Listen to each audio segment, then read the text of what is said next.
What's up, everybody? In this segment, I thought I'd do something different and bring y'all more personal views and let y'all know where I grew up at. Trying to let y'all into my life so everything can be more personable, you know what I'm saying? So, what I did, I took a trip to the hood, neighborhood that is, and focused on some various points of interest and let y'all know what these places meant to me. I hope y'all enjoy them. Therefore, after that, you'll know more about me. See, because I'm not scared to open up, let y'all know about me, anything y'all want to ask, anything y'all want to know. I'm an open book. I love y'all. I appreciate the support. So let's get into the video. Welcome to the Parker Daniels Show. My name is Anthony Parker. Y'all know who I am. Decided to do something different today and give y'all a little documentation, a little documentary of where I grew up at. Got somebody filming for me. And just bring y'all into my life so y'all know exactly what's going on. I told y'all we're gonna be doing some different things. So without further delay, I'm gonna give y'all a look around the hood right quick before I start off and show y'all, you know, the different houses and where I grew up and the things that I did. You ready, cameraman? Yes, sir. All right, just give them a little view of the hood right quick. Ready? Yes. Okay, well, we're gonna start up over here. This is the dialysis center over there. Before the dialysis center, there used to be a field right there. We used to play in the field, a basketball. I used to skate. I used to do a lot of things. It was a nice little area where we go and play. It was like a playground. They just didn't have a swing there. But my dad, he put a rope, a tire. He made us a tire swing. A tire swing. Put it in the tree, and we had swung on that for a little while. But it was a big old empty field. And that's a long time ago till they decided to turn it into a place where they put the dialysis center there. But before then, we had a car wash there. Remember the car wash? Yeah. We had a car wash, doing pretty good there, you know, for the hood and whatnot. But you know, people got word of it, and that's when they said that we had to move off of it, and they used it to, you know, put the dialysis center there. But yeah, the dialysis center, it never used to be there. And if you look over here across the street, over at the store over here. Yeah, and it never used to be. It used to be a hardware store, and it was here. Centerville Hardware Store was here for a long time until somebody decided to go in and somebody ran into it and burned it down, and they decided, you know, they didn't want to be here anymore. So they built the meat market store right here. But before then, there was a lot of little traffic through here. People used to hang out over there and whatnot. But it served the purpose real good. You know what I'm saying? If you needed a hammer, some nails or whatever, you go right over here to the meat market and to the Centerville Hardware Store and get whatever you need. So we're gonna walk over and show you where we stayed. To our left over here is my mom and dad house. We lived there for a long time. My mom is still living here. She moved in the hood about 48 years ago. You know, we did a lot of things in that house over there. Still the same. Next to my mama and dad's house is where my auntie used to live. Uncle used to live. They're not here anymore, but yeah, they lived there for a long time. My uncle, who was the last one that passed away, he rest in peace, Jimmy Robinson, Ruby Robinson, and they had you know, it was exciting moments because she used to always wake us up every morning with a nice lady. Now this third house here, when we get to it, Miss Audrey, she's no longer with us. See, a lot of people they passed on and whatnot, but I just thought I'd take y'all a walk through my hood so y'all see exactly where I grew up at. She lived here. Pokey, Boo, Gail, Brenda, all of them, the whole family lived here for a while till they decided to move out. They got some new people that's staying in right now. Lady by the name of Cookie, she's an Alabama fan. You know how that go. So yeah, we had a nice time on Jackson Avenue, man. For a lot of memories. So coming up to the fourth house, who's there? You know? I can't recall who used to stay right there. But they got an old fella by the name Country. Country, he stayed there now, but there's some people that stay. We didn't know that people. Come up to the fifth house. Dana, he's no longer with us now. He used to stay here. I remember him specifically. He was a big old dude. He ended up being a sheriff from over in West Baton Rouge Parish and whatnot. He had a brother by the name of Boxhead. He used to stay there. They stayed there for a while.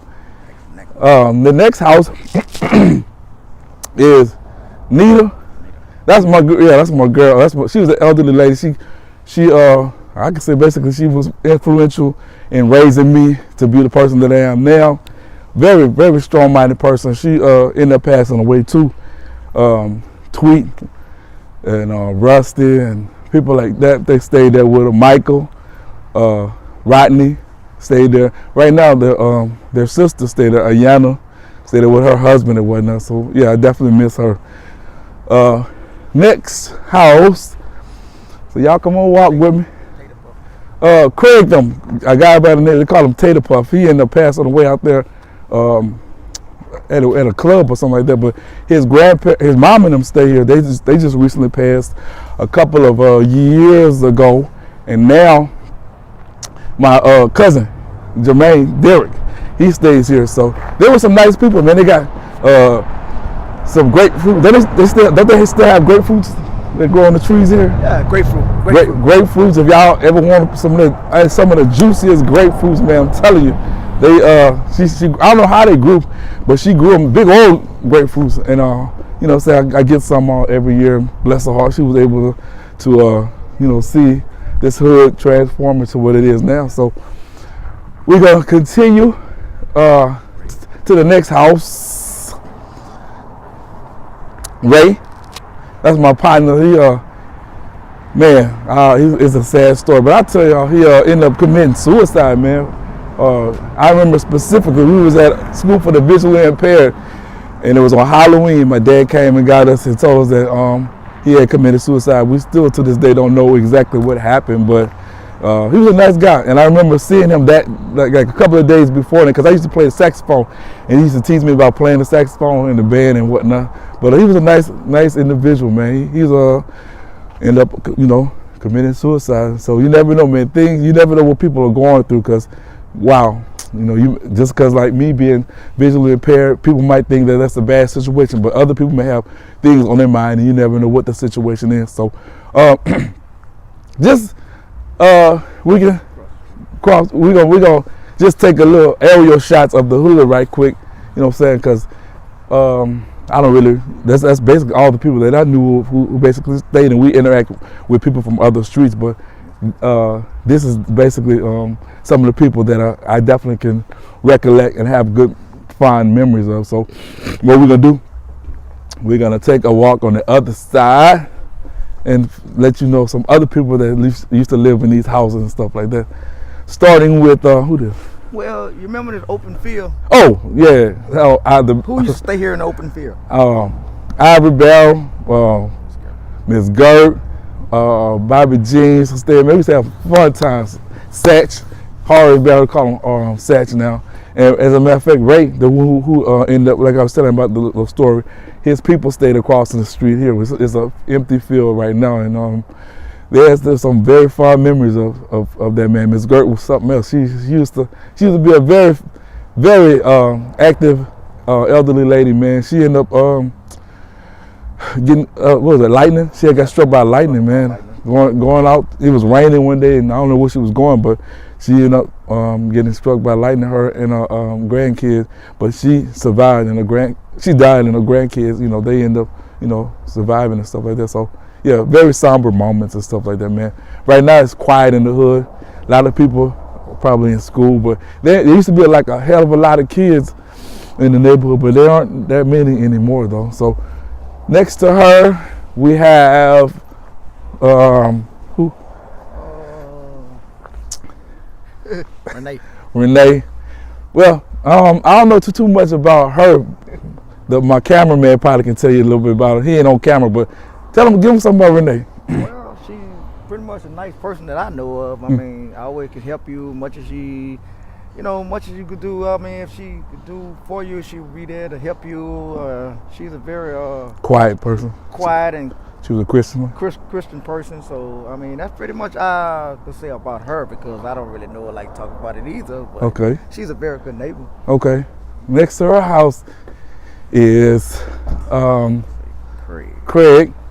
He's a individual. I really didn't grow up too much with Craig, but he, from what I know of, he works on cars, paints, things like that. His sister does hair. Nisi, if y'all need your hair done, y'all need to holler at Nisi. Out the hood, they moved from over from where they used to stay at. He's a cool guy. Next house is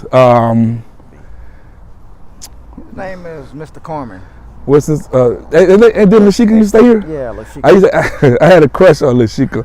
I was like 5, 6, 7 years old, and I had a crush on Lashika. But Mr. B, he stayed in this house till he moved to I think Clinton. Yeah, Clinton, Ethel, Louisiana. Y'all probably don't know what that is. The next house, Deborah. She ended up passing away, man. She was very nice. I remember she came to my graduation, and she was very supportive of people in the neighborhood and stuff like that. She had a son named Alan who ended up going to Southern and graduated. But she very smart person. I enjoy her company and whatnot. And next house is Cool Vesta. Cool Vesta was a character. He had a wife named Linda used to stay there with him and Shakita. And I think her son is my mother's godson. They stayed there for like X amount of years, but before then there was Broderick and his mom and them stayed here. Broderick ended up getting killed for trying to do some bad things. But yeah, Covesta was a nice person. He used to fix cars. When I first came from LSU, he had cars lined up from here all the way to where I told you the hardware used to be at. So he was a good mechanic. I enjoyed talking to him. I still see him from time to time. So the next house is who this out? I can't recall. Well, Reginald. He was a good guy. He used to fix. We called him neighbor. He used to fix air conditioners. But before then, it was a girl named Nanny used to stay in the house. And I had a crush on her too. But yeah, neighbor them, it was pretty cool. They used to do some, I won't say some things, but he was nice.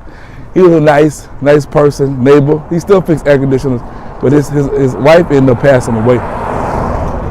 And the last house on here, we used to stay here a long time ago, me and my girlfriend, till they basically threw us out, so we had to leave. They were the only white people that stayed in this hood, y'all, for real. Nice lady, very nosy. We used to call her Channel 9. Her, my mama, and Miss Nita, and my auntie, they knew all the news, all the gossip before it even hit the streets or whatever. But yeah, she was nice. She stayed in, and her son, our nephew, whatever, Burnell, he was the first one to give me a ride on a motorcycle, and he took me for a ride on a horse. But there were some nice people. I'm telling you, she was white, but you really didn't know because she definitely had a little, little black in her. You know what I'm saying? But she was cool. They all ended up passing away though. So we back to our house over here where we started, and like I said, I just wanted to bring y'all a little walkthrough in the hood, let y'all know where I came from, and I appreciate the cameraman for showing everybody. He don't want to be on camera, but this is just basically bring y'all into give y'all a little insight into who I am, and now y'all feel a little closer. So with that being said, y'all continue to subscribe to the Parker Daniel Show. Hit that like button. Definitely share, comment, tell a friend, and whatnot. So with that being said, I want to thank everyone for making me who I am now, and I'm out. Hey. I hope y'all enjoyed the tour that I gave y'all, letting y'all know where I came from. There's a lot of stuff that I could have pointed out, but I thought I'd keep that a secret. So now you know where I grew up at, you know a little bit more about me. And as I mentioned earlier, I'm not afraid to open up. I'll let y'all know is exactly whatever y'all need to know. I appreciate the support. Continue to like, share, subscribe, share, follow, whatever it takes to make this thing successful. I appreciate what you all have done thus far. So again, that was a trip down memory lane, and definitely brings back a lot of memories. Pardon my cold. But anyway, everything is all right. Big up to everybody on Jackson Avenue, and I'm out.